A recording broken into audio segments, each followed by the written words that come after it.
What's up, Hope Shot family? Welcome back to Sunday Night Live here on the Hope Shot. Tonight we got Janelle in studio, so it's going to be a great live. So you should stick around.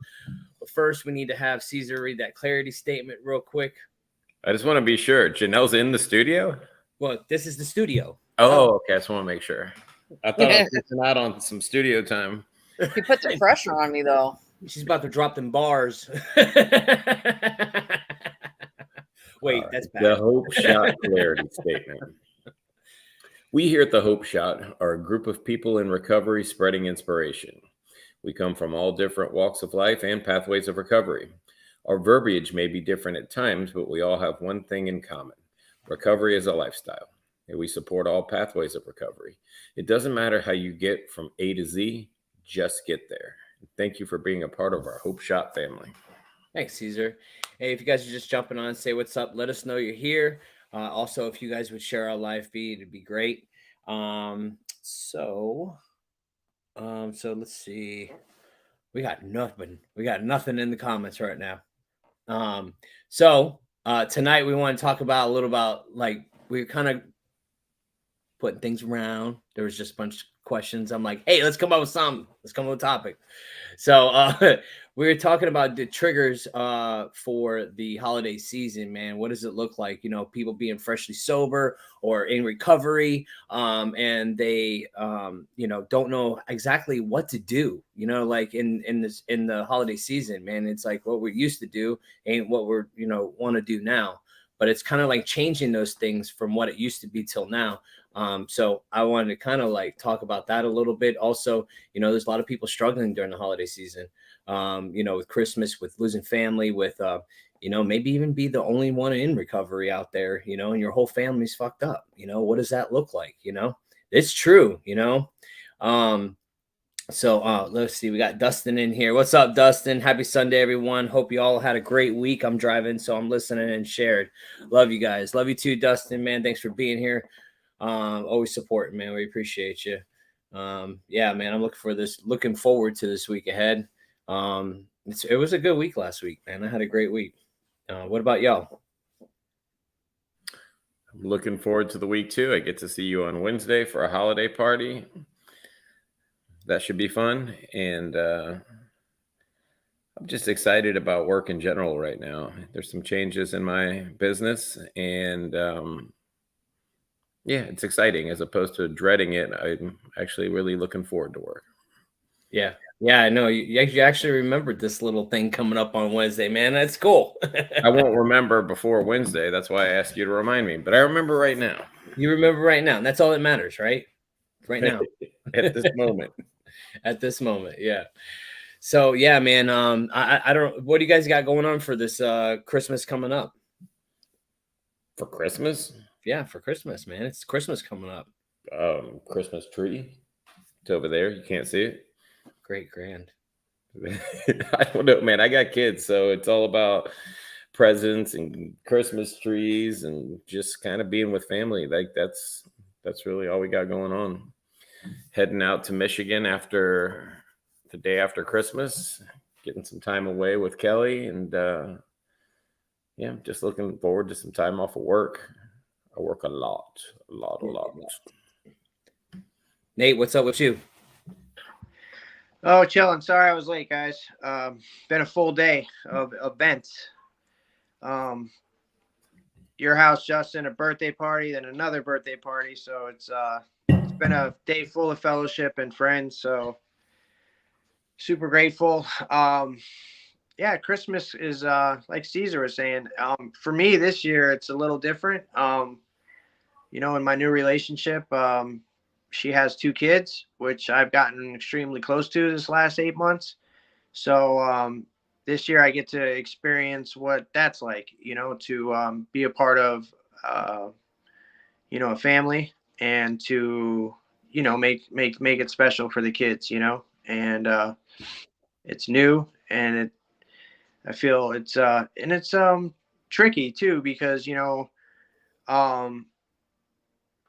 like Caesar and Justin know this week, like that role, and like how the son wanted just to spend a day with her mom. So like I'm I'm trying to figure out like what my role is in that. And I went through that this week. So coming into to Christmas, you know, I'm just grateful to be in a position to show up for these kids who look up to me and love me, and whatever that looks like. And but in the same breath also, it, you know, we're talking about holidays and stuff, and like what emotions and how it could peak some of our you know, some bad stuff. Anyway, like I miss my kids, you know, during, you know, my own daughters that I don't have custody of and can't get custody of during these times. And also my mom who passed, you know, like this was our time. You know, we spent, you know, that was our special time, because, you know, there's Christmas and then my birthday is 4 days after, and you know, they always just went really all out to make sure that, you know, I got everything that I wanted, or probably didn't need, but everything I wanted. And yeah, she's not here anymore, and I can't get to my daughter. So how do I deal with that? You know, it's like and for me, what I discover is like I just continue to do some very simple practices. You know, I keep connecting to this source every day. I keep putting myself in a position to be of service to anybody who reaches out. And in that, you know, I'm able to get through some of these more difficult times of the year, and stay accountable through, you know, writing, and, you know, sharing my gratitude list every morning, and yeah, just kind of staying active in my recovery, and not you know, not making it about me, trying not to make it about me, and you know, seeing how I can show up for others today. And in that, I'm able to you know, keep my spirits high, and truly experience what this holiday is all about, which is to give, not to receive, you know. And it's complements my nature to begin with, because I'm a giver. And yeah, so I'm gonna, you know, show up for my new family, show up for my dad. I'm gonna show up for all my friends. That's what I do. I'm gonna show up for their kids. That's what I do. And I think it's gonna be a pretty magical time. I'm super grateful. Awesome, man. Yeah. You know what? Me and Tiffany were sitting down today and we were trying to like pick presents and stuff, right? I think this is the most awkward time of the year. Like sitting here going, you know, because it's a slow season, like for a lot of people, especially for me, man. Like it slows down. You know, you're taking a week off, at least a week and a half, right? So it's like money is not like plentiful in this time, right? And I'm not a saver, you know. But so you know, we're sitting down there trying to figure out what are we gonna spend, like what's our cap, what do we spend on these kids? And it's like, man, going through as they get older, they change and they evolve. It's not kid stuff, man. Like Jalen's starting to get into that little girl phase, you know what I mean? Like she's 9, so she's coming out of that, you know, baby dolls and all that. So it's like, I don't know, what do we buy her now? Like now it's starting. Now we're getting in the high dollar stuff. We're going up a couple tiers. You know what I mean? Like, so we're like, okay, Jace is still there. You know, my son's still there, but we got the daughter that's going up. So I'm like, okay, so what do we get her? And we're like, we don't want her to have, like, everybody's buying their kids phones and stuff, right? And I'm like, man, I'm not ready for all that, right? And then Nate's kids come over today with iPod touches, and I'm like, okay, well, that's like a healthy, you know, compromise, right? So then I'm looking up that, and I'm like, okay, well, the iPod Touch is kind of like an iPhone without service, you know? So it's exactly what it is. So I'm looking at that. I'm like, damn, do I actually want to do that for them? And then it's like, man, I get anxiety about it. And I'm like, am I doing, you know, am I like stunted? Because like, okay, now it's getting to that phase. Like when I was a kid, I was a rebel. Like my parents, they were like holding me back from life, right? And that's how Tiffany is it's a healthy fear, because she was a rebellion too. She wanted to rebel from her parents because they're trying to like protect her from the world. But in tune, on the flip side, they're curious. They want to go out there into the world. They want to find out things. I want to find out things, right? I'm not saying like 9 years old, she's going to go out there and find things, but they're getting curious, right? Well, that's when the rebellion starts, right? and all of her friends have all this stuff, and we're the boring parents because we don't, right? That's how it is. And I don't want to be the boring parent. So I'm like, where's the healthy balance to this thing? I don't want to be the cool parent, but also don't want to be the boring parent. And I don't want them like to stop them from seeing the world and getting their curiosity filled with us. You know what I mean? Like, so it's like trying to be a parent and do all these things, but also protect them from the crazy, sick world that we live in.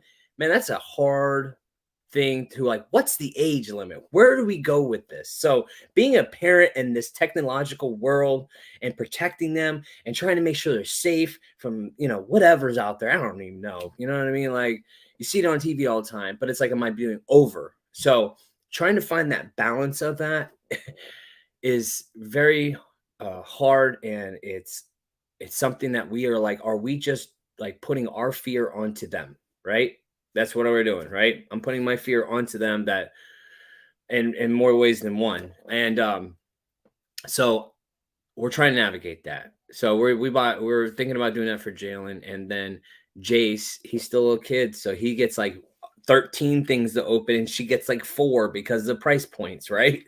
And we're like, is that fair now? It's like, where do you go? What do you do? So, oh man. That's what we were going through today, trying to figure that out, and figure out what makes sense. Like, are we doing a disservice by them by not letting them be, letting them have these things that they're not going to hurt them if they're using correctly and being responsible. It's like you get them these things and teach them responsibility, right? And that's where like my mind goes to teach them how to be responsible with them and not hold them back from doing it because of past experience or shit that I think it's going to happen, right? Projecting. So that's what I did today. But yeah. So yeah. So let's hit some comments that came in. We got Mike. Hey, what's up, Mike? Just past 7 months, man. Congratulations, Mike. Got Jamie on here. Hey, what's up, Jamie? Thanks for joining us. Let's see, we got Mike, Kenny. What's up, fam? How you doing, man? And let's see, what's Dustin got up here? I remember my nephew last year asking if he was bad this year because Santa brought all his friends a cell phone and he didn't get one. That was rough. It's serious. It's real. So it's all over the board over here. Emma is 10 now, but she started walking to school when she was 9 years old. And I was completely cool with her having a cell phone walking to school. I felt it was the responsible thing to do. But before that, she had an iPod Touch, Justin, and she was very content with that. She could play games. She could do all the things that she needed to do on that. And it kept her at bay. Then Maya wanted a phone because Emma had a phone. So that was a whole thing after that. But what's turned out to happen is exactly what you said. Just educate, monitor, make sure they're not on social media. And when the time comes for social media, make sure they're using it wisely and then put parental controls on things just to make sure that they're not acting a fool. Because I'm more worried about other people than I am about them. I'm not really worried about their choices. I'm worried about predators. So we talk openly about those things and what can happen if you misuse your technology and why we are such sticklers about it and why we stay on top of it. And I mean, that's not a comfortable conversation with a 10-year-old, but they need to know why we're so protective about it. And when we were open and honest with them about that, they were like, oh, damn, like, whoa, we don't want to be sold off into whatever. And I'm like, yeah, exactly. You don't. So let's be careful. So you'll make the right decision.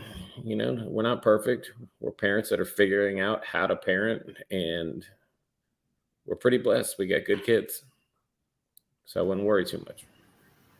And no matter what you do until they're 18, they're going to hate you anyway. Just so you know. No, I'm still cool right now. I've got a little bit, like the window is shortening, but I'm still cool for the moment. Within the next 2 years, I'm going to be the most uncool person on earth to them. Yeah. But right now, I'm still cool. I can see that. Yeah, at 10 years old, I'm still funny and I'm still cool. When they're like 12 or 13, yeah, it's gonna suck. They're gonna be like, "Shut up! That's not funny, Dad. You're embarrassing." It's true. I am gonna be very embarrassing, especially when the boys come over. Yeah, as well you should be. It's a rite of passage. Oh, absolutely. So let's spin it back to the topic that was at hand. Okay. Dealing with the holidays, holiday triggers. You know what? I don't know what everyone's situation is, but if the holidays is a rough time for you, maybe put something in the comments so we can address it. But I know that for me, I wasn't welcome at all anymore to any family functions. I was banned from going anywhere. So the holidays, I was usually locked up. So I didn't really know so much how to holiday. I had a pattern of always getting arrested in late October and not getting out till the next year. It always felt that way. I don't know if it was self-sabotage or whatever it was, but I was always locked up. So my first year out of my last rehab, I got out in November, just after Thanksgiving, and walked right into the Christmas season, basically.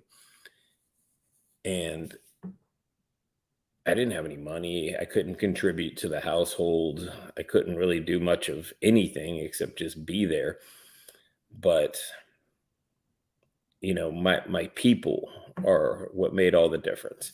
Having a fellowship of people to surround you and invite you to do things if you choose to do them. Every year for a long time, we did Christmas caroling. We would go to all the rehabs and halfway houses in the area and just sing and Christmas carol and all these activities where it took my mind off of, like, I don't know, all the triggers that really exist during the holidays, like not being able to see your family or dealing with your family the first time sober. It can go either way. And the best thing was being surrounded by people that kept me busy. They do an all-night alkathon on Christmas. They do one on New Year's. And I would chair this like 2 a.m. meeting. And my sponsor would bring breakfast burritos and we'd all hang out. And like I kept myself busy. And all that first year and second year, I built like my base of the people that I trust, the people that lift me up. And it's huge. Left to my own thinking, I can make anything into the biggest deal in the world, unsolvable, and I can send myself spiraling. But when I've got people around me to straighten me out and straighten out my thinking, it's not like once the words come out of my mouth and I get the feedback, it's not like a life or death situation anymore, like it is in my head. So my advice would be, no matter what you're going through or what kind of triggers you have during the holiday, get with your people, surround yourself, be of service. There's always somebody that's got it worse than you. You may not believe that, but trust me, there is. I didn't think there was anybody that had it worse than me. I was sorely mistaken. I thought I was terminally unique, and I wasn't. I'm a run-of-the-mill addict, alcoholic with run-of-the-mill problems caused by myself. And I've learned one day at a time how to deal with life on life's terms from interacting with other people that were doing it before me. So the holidays are just like any other problem that I've had. I have to lean on my people. I have to learn from their experience, and I have to get outside of myself and try to help somebody. Because when I'm helping somebody, I'm not thinking about myself. So I guess that's my tips. I like it. Yeah. That's one thing is, man, I'm grateful for the fellowships that keep the doors open on Christmas and Thanksgiving and New Year's, all those things, because we have to learn how to just, be with people, during the season, because I used to be alone, You know, like I used to just be high all the time, and nobody wanted me around anyways, man. It was horrible. And you know, I remember when I first got in recovery, that I used to try to buy people's, you know, try to buy them gifts, you know, to try to get them to, you know, like buy their love almost, you know, like my kids, like buying them all these things. And I try not to do that as much, but like instead of being present on Christmas or getting into the Christmas spirit, like I never liked Christmas. I just never liked it because of my childhood, you know, like it was great at first until it wasn't. It was great, and then it turned to shit like real quick, like quick left. You know, it was like your GPS.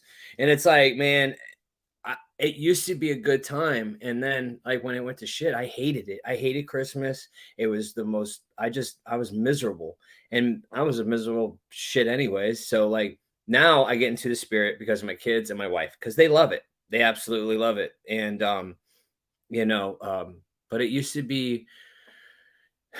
It just, man, it, like I think it's just past experiences from when I was a kid, you know, when it was good, and then it turned to shit, and then, you know, it was never a good season. One time the Christmas tree got caught on fire, like literally.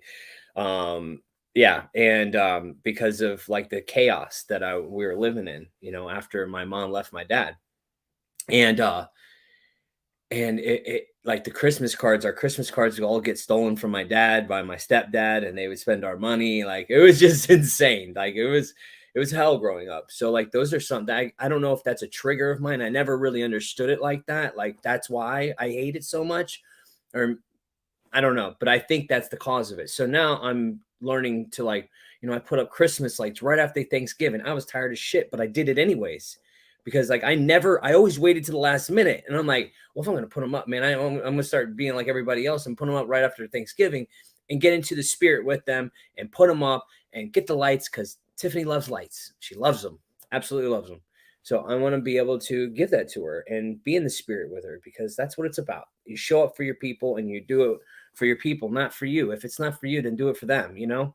And that's what I've learned to be able to do for them. You know, I want to be present. I want to, you know, do things that's not because I don't want to, you know. That's that selfish behavior that I've always held on to. So if it doesn't benefit Justin, you know, it's not worth doing it. But yeah. Here, put another one up here. Go ahead. Michael says, this is my first year without my kids. I'm in a sober living till March. My wife and I are split. My kids are with their moms. It's been a little tougher to be happy the past few days. Regret creeping back in heavy on me. You know, I spent a lot of holidays in facilities, one facility or another, and I had a lot of regret. But I can say that my last facility that I was in, I'm grateful that I had the time. I had 6 months. And of course, this wasn't while I was there. I look back on it, and I'm just grateful that I had 6 months to work on myself, that I didn't have to worry about the kids. I didn't have to worry about a job. I didn't have to worry about much of anything. I had a safe place, and I had time to focus on my recovery and build a foundation. And I mean, honestly, like the people that walk into the rooms and just decide that they're, you know, hey, I'm going to get into recovery, man. My life is bad. I have a lot of respect for them. That is not my story. I had to be put away and made to recover, basically. So, you know, it's all perspective. You know, you can turn that to gratitude that you've got this time to work on yourself, that you've got this time kind of removed from the distractions of life, that you can be that much stronger and better when you come out of the other side of this. And then you can be there for that family, and you can build up that recovery so that they can rely on you and not have to worry about what's going to happen next. Is there going to be a Christmas? Is he going to jail? And your actions, over consistent actions, will give them a sense of calm and a sense of peace. But that's only if you put the time and the effort in while you're in there. So look at it as a blessing. You know, don't feel sorry for yourself. Get grateful. Let's see. Janelle, what? Yes. Oh, I'm like, sorry. Pretty much you stole the words out of my mouth, though. I know. But I did it what on a purpose. fucking investment Uh-huh. that time is going to be for those children. Like, what a gift that is. There is no better gift than to get better for our kids, for the next generation that's going to come up. What better gift than to teach them how to break that chain?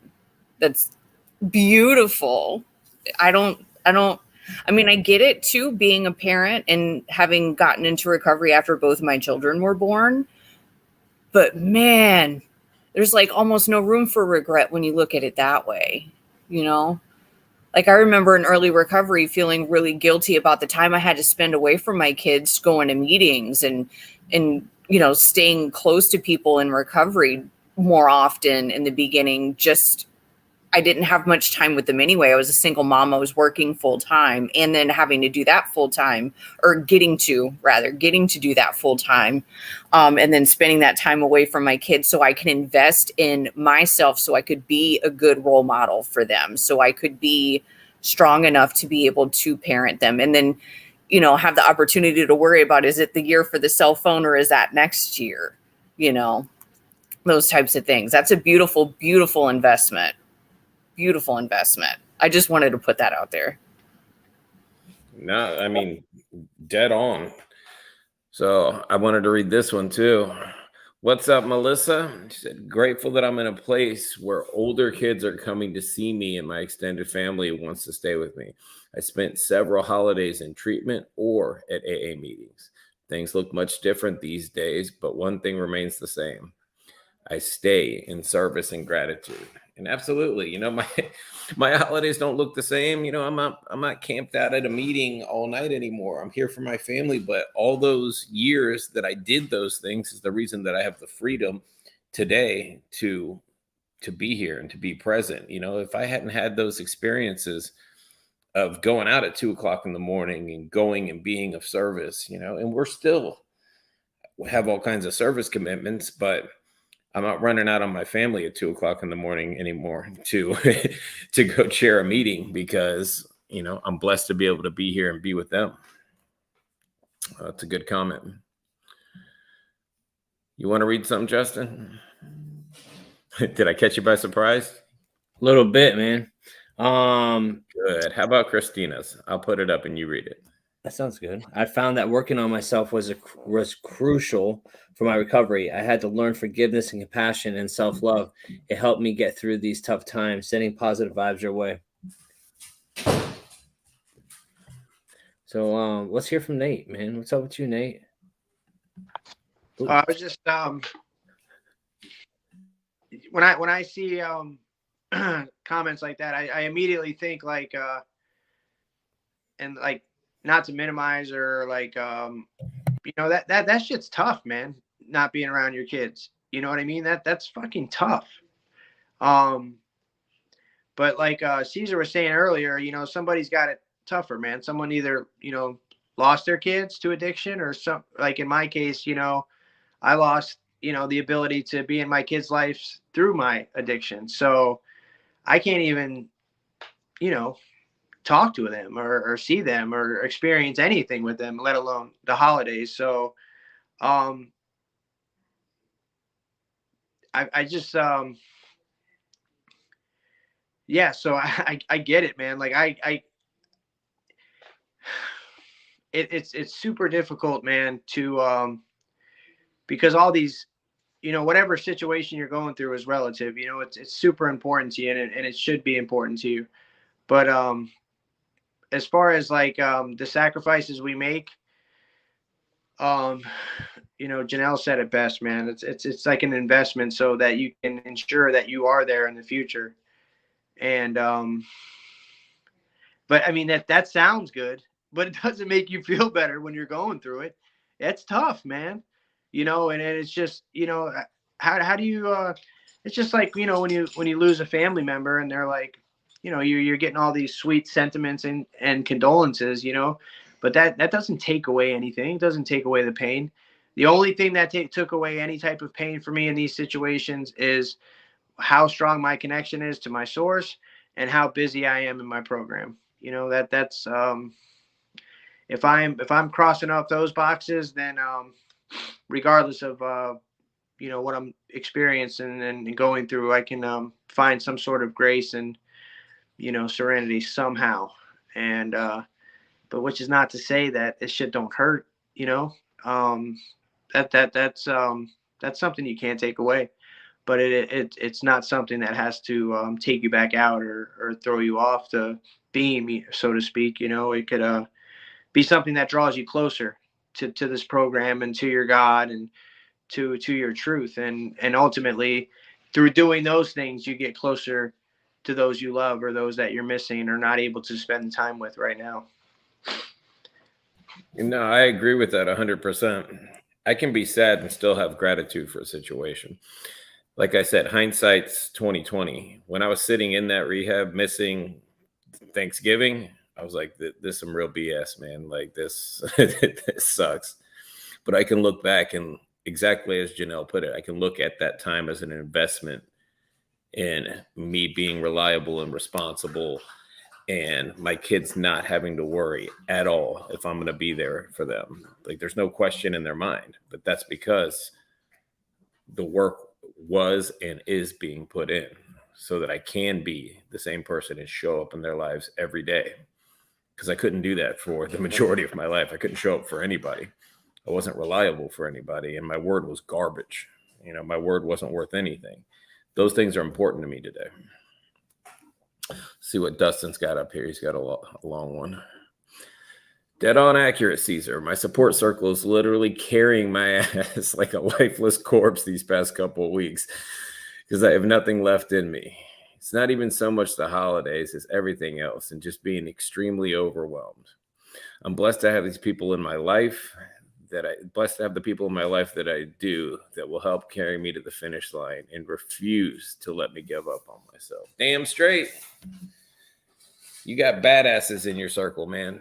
No one's going to let you give up. No one's going to let you slack off. And just so you know, it's because they and we love you. And, you are an amazing person. So I know it's exhausting, but bettering yourself and being employed and all those things, they are kind of exhausting. Just ask Justin, Nate, Janelle, or myself. We're all pretty damn tired all the time, but we're also extremely blessed. It's exhausting, but we can make it more exhausting just by making shit difficult. You know what I mean? Like running laps in my head. Yeah, I'm super good at fucking just making everything such a problem. And like I could just sometimes I have to tell myself to shut the fuck up and like it's not as big as what I make it to be. And just take it easy, take it easy on yourself. Like, don't beat yourself up so much. It's okay, and I definitely, that's one thing is like getting in here and getting that close circle of guys or girls or whatever you got, you know what I mean? Like just having those people to rely on because up here is crazy sometimes. And like, over there in that brain of Caesar's, man, his is not crazy all like maybe not at the same time, hopefully, you know what I mean? Or Nate, that's man, our motto, man. That's our motto. We're not all sick on the same day. And thank God for that, man. because imagine if we were, man, like it'd be a mess, And always say like, everybody's like, oh, normal people. It's like, what is normal? Like tell me, please. I don't. And if normal is like, out there, people that haven't done drugs, I don't know if I want to be that because they're crazy too. At least here, man, getting into recovery, we have a chance to work on ourselves, to be better, to like bring us back to, I don't even know, man, to a place. Well, think about it. Better. If I didn't have that problem, I wouldn't have done none of this work on myself. That's what I'm saying. And I'd still be batshit crazy because that's my thinking. So thank God I did have the problem that forced me to have to work on myself. Yeah, that's what I'm saying, man. We're the lucky ones, like always. But yeah. Oh, let's see. Where's the last one you left off on? Here, I'll put one up for you. There you go. Thanks. I too set up boundaries and stand on them with my kids. They know and understand that without recovery, my meetings coming before them, they wouldn't have a mom to be able to call today. That's the truth, man. Like because they give us back to them in this like renewed, like almost like we are refurbished when we go to recovery. And we're like, if we don't, man, like I know that I'll think it's a good idea. Just like I said, man, to stay connected. We got to stay connected in this thing. We got to make sure that we're always staying vigilant in recovery. Man, I'm constantly having to at least try, man. Because I'll tell you right now, I just talked about this to my friend. It's like it's always the last house on the block that I want to go to. Like, and I don't know why. Like I'll go to the gym, I'll eat right, like I'll go to work, I'll do all these things. And my working on myself is probably the last thing I want to do, you know? I'll try to put everything in front of it, but it's the most crucial thing I have to do. And I always have to like make it a priority. And sometimes, like I said, man, it gets backlogged, you know, and it sucks because I really know that's what is best for me and that's what works for me. But it's the last thing I want to go to. But that's why I always try to keep it at the forefront of my mind.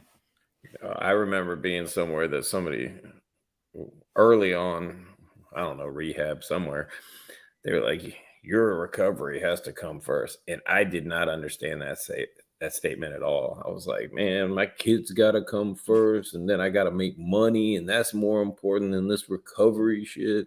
I didn't get it at all until somebody sat me down and went, you ain't got no kids or no job without recovery. Can you not see that? And I was like, oh, now I get it. When I was in Alpha back in the day, Janelle, remember that analogy they do with the freaking, the plane's going down and the air masks drop out? That's where I got it from. And the masks come out and you're like, who do you put it on first? And I'm like, my kids, man, I got to take care of them. You know what I mean? Like, right. You got to make sure they're okay. No, you got to put it on you first because you are no good to anybody without saving yourself first. I was going to say, I know that was probably me that said it, but guaranteed I stole that from somebody else. Because somebody had to tell me the same thing. What do you mean I got to put myself first? Like, I'm just some piece of shit. I got to take care of these kids and pay these bills. They ain't going to take care of themselves, right? But then somebody had to tell me the same thing. You got to put the oxygen mask on yourself first. And I had to picture it because I have a very visual brain where, like, I'm sitting here and I got the masks on the kids. They're helpless. They can't hold the mask on themselves. And then I pass out and die. And who takes care of them? Mm-hmm. Yeah. And that's something, Mike, you can use the same analogy, bro. Like, put that mask on you, bro, and keep that. That's what it's about, man, because you ain't no good for anybody unless you save yourself. And it's a constant work to save yourself every day. You got to continuously save yourself every day. What else we got? You want me to just handle this, buddy? Yeah, you can. You seem so lost tonight. I don't know why I am. Alicia, I have 2.5 years cleaning this process. It's definitely not easy, but I can say it's worth it. Congratulations, Alicia. Michael, see, this is great. I needed a kick in the ass and a recharge of gratitude. Thank you, guys. This is why I keep coming back. And we'll give it to you real, real loving, but real. So, and if you need the kick in the ass, man, let me know, man. I'll show up. You know what I mean? All day long.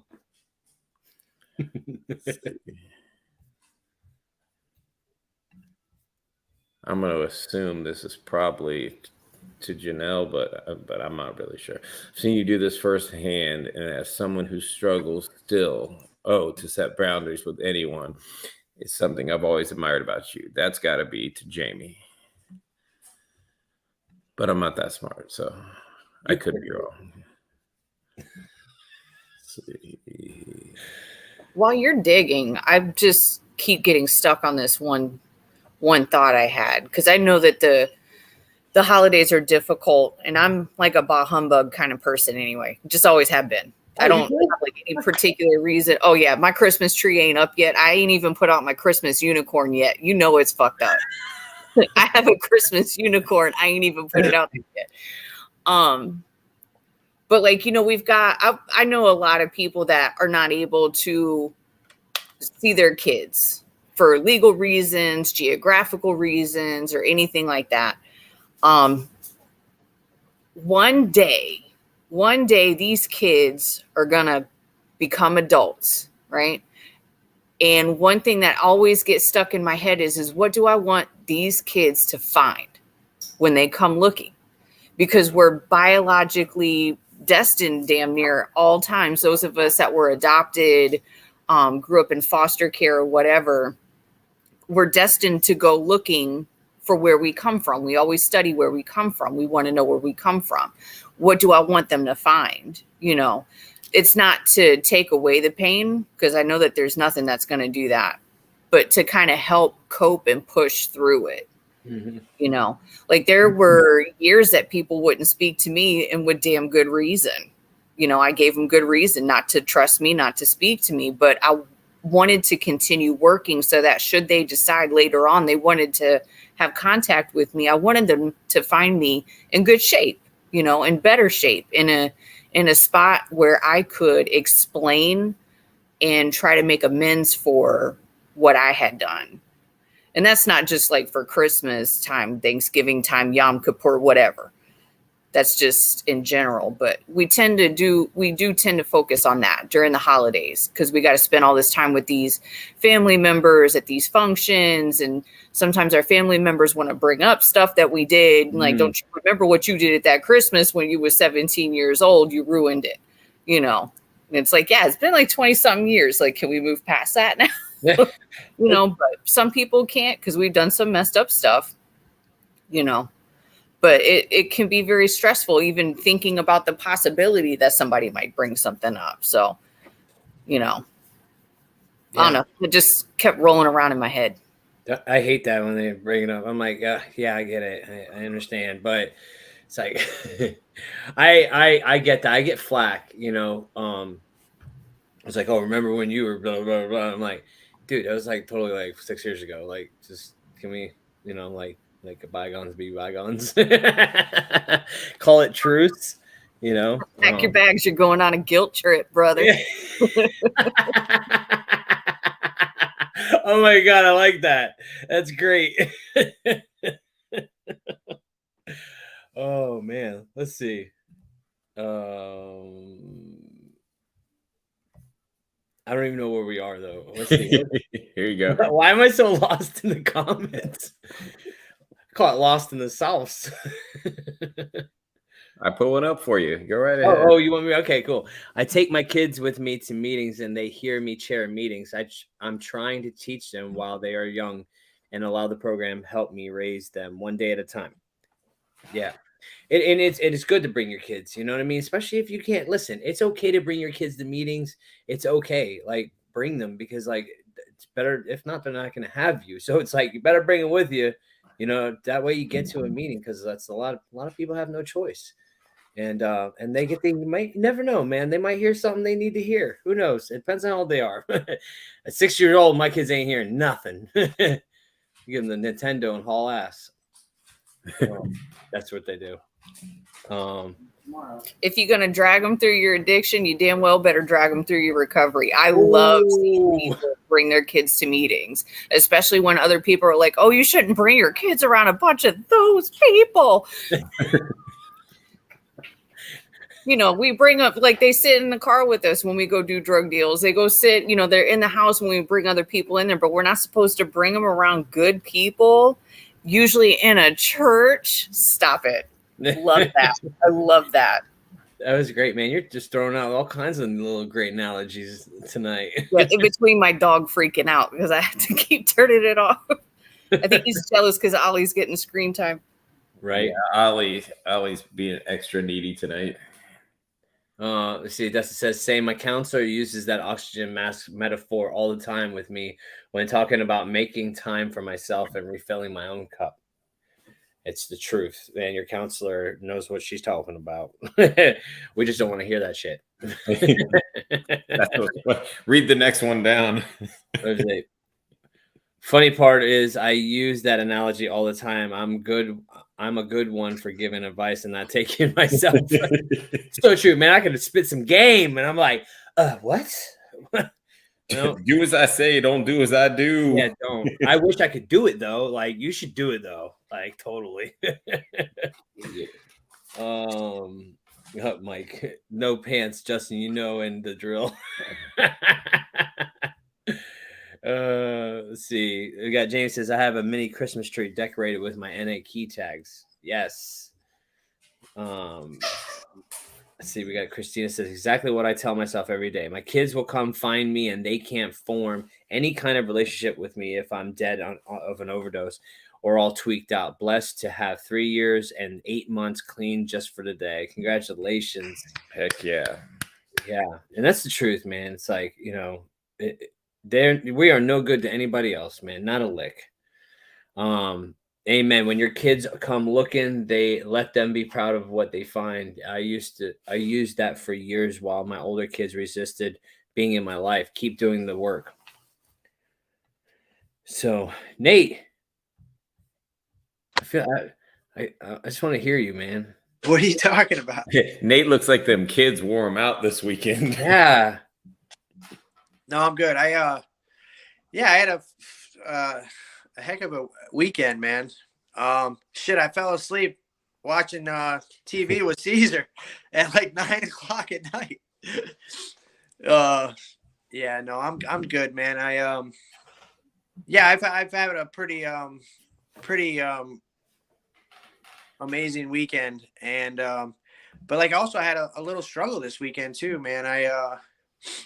It's funny being in a relationship where how I see myself is completely different, you know, from how another person can see me, you know, because and what I like, and this has nothing to do with the topic, but if you guys sense I'm being quiet, this is why. You know, like when I see myself a certain way, and I know my recovery is solid. I know that I got a good working relationship with my source. I know that I'm busy in my recovery. But I also what I've discovered being in a relationship, especially with kids involved, what is Janelle going through? It's great, whatever it is. Yeah. Anyway, what I've discovered is like that I'm in this arena. I've discovered like how that I'm still like I have work to do. You know what I mean? Like I already know that about myself. I know that this is a lifelong journey, and I'm constantly seeking to improve myself. But you know, put me under the lens of a relationship, and a lot of my defects are going to come to light. You know, and what I discovered and keep on discovering is that I can be fucking selfish, man. You know, and how humbling it is, because I never realized I struggle with pride, you know, thinking, and it's when I'm talking about pride, I could be like, you know, I know I'm a great guy today, you know, and I can say that today with like really without a hint of narcissism, but I can also get so caught up in that I don't realize that I am still can be a piece of shit too. And I can do asshole things, man, because I am like almost 5 years old. That's it.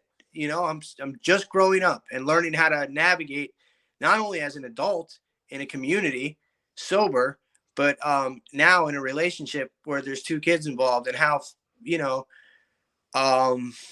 yeah, man, I can get things really fucking wrong sometimes, man. And yeah, so that's I just been, you know, dealing with that a little bit today. Because I did something stupid, you know, last night, you know, and it wasn't even like it wasn't a conscious thing. It was just how I reacted to something, and yeah. So it's humbling to realize that. Thankfully, I can realize that, you know, I am still selfish. I can be self-centered, and I can do, you know, be an asshole sometimes, and you know, knock me off my pedestal, you know, that's just imposed pedestal. Like, cause I can get a little self-righteous, man. And I don't want to be that way. You know, I know, you know, I know I'm a mess, but I also, in that train of thought though, I also gotta give myself a fucking break and a little grace too, because this experience, I have zero frame of reference in dealing with a situation like I'm in today. And I got to give myself a little break when I don't get everything right. And just because I did something that was insensitive or selfish doesn't mean that I am insensitive or a selfish person. It just means I did something that was stupid, because I am a fucking basket case sometimes, and I'm human, and I'm not going to get it all right. So anyway, that's why that's what's been spinning around in my head this evening. Well, that is it's a common theme over here. I can be the best guy, and not that it's called out to me, but I can see it. Be the best guy in the community, help as many people as I can, work hard, always make the gym, but at the cost of what for my family? Like I'm giving it out to everybody else, and I'm making sure I'm taking care of myself. But sometimes all of that I'm putting in front of my own family, and that's still selfish. So yeah, it's an it's a moving target. I got to do certain things, and I also got to be present here in this house and make sure that I'm not giving it all to the outside and not leaving anything for in here. And it will get better. You will get used to it, but it'll always be there, man, because I'm terminally self-centered and selfish, I'm like, but I have to make the gym. And Kelly will be like, but I need you to do this thing. And it's not even an option. I'm like, but I have to make it to the gym. Like, you don't understand, and it's like, that's ridiculous. It's ridiculous that I act that way. But I set up these checklists inside my head of what I have to do. And anything that's not on that checklist will get pushed to the side. And I get real narrow focused. So, yeah, I don't want you to feel like that's weird, because it's not. It's something that I go through all the time. We got to work on it all the time, and make sure that we're putting the ones we love first. On the checklist, they should be up there at the top of the checklist, not at the things I may do later part of the checklist. Especially when we're making decisions about, traveling and doing things. Yes. I love you, buddy. That I got sorted out, Well, I'll tell you what, I think by a show of hands of everybody here on the screen, since it was Janelle's birthday yesterday, who wants to awkwardly sing to her on screen and make her blush? It's unanimous. 1, 2, 3. Happy birthday to you. Happy birthday to you. Happy birthday, dear Sparkle Farms. Sparkle Farms. There you go. Happy birthday. Happy birthday too. Yay. Worth it just to see Kelly's beautiful face. And listen to you guys' beautiful voices. Bracelet.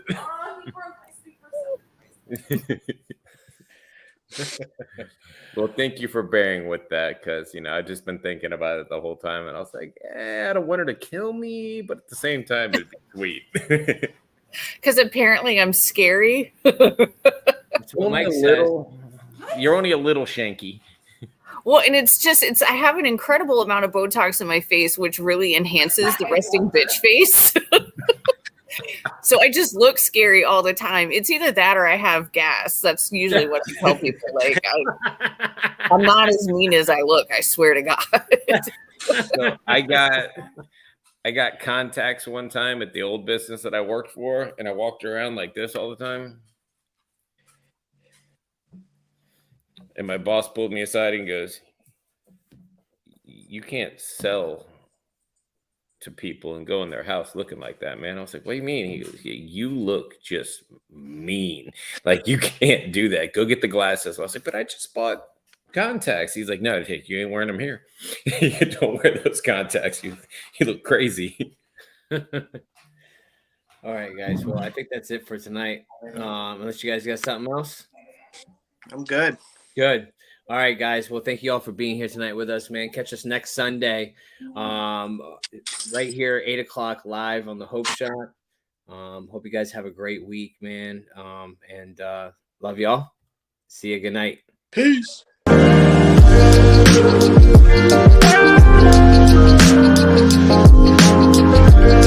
Thank you.